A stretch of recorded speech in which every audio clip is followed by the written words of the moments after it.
सियालकोट से, जहां उस्मान डार की वालदा ने मीडिया से गुफ्तगू करते हुए कहा है कि हमें घर से निकाल दिया गया, रात सड़क पर गुजारी। उस्मान डार की वालदा मीडिया टॉक में जज्बाती हो गई। अवाम को गुमराह करने के लिए ख्वाजा आसिफ कहता है कि मेरी बहन है, इलेक्शन के दिन हमारे साथ की गई ज्यादती का अवाम जवाब देंगे।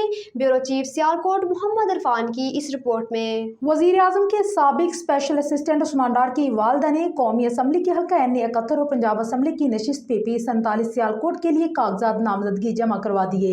मीडिया रिपोर्ट के मुताबिक उस्मान डार की वालदा कागजात नामजदगी जमा कराने रिटर्निंग ऑफिस पहुंची। इस दौरान मीडिया नुमाइंदगान से गुफ्तगू में उन्होंने कहा है कि ख्वाजा आसिफ झूठ बोलता है, मेरे साथ जो हुआ उसी ने करवाया। आवाम को गुमराह करने के लिए ख्वाजा आसिफ कहता है कि मेरी बहन है।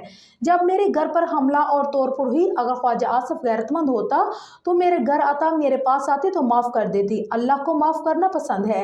रेहाना इम्तियाज़ डार ने कहा है कि हमें घर से निकाल दिया गया, हमने रात सड़क पर गुजारी, क्या DPO और मुतलका लोगों को फारिग किया गया।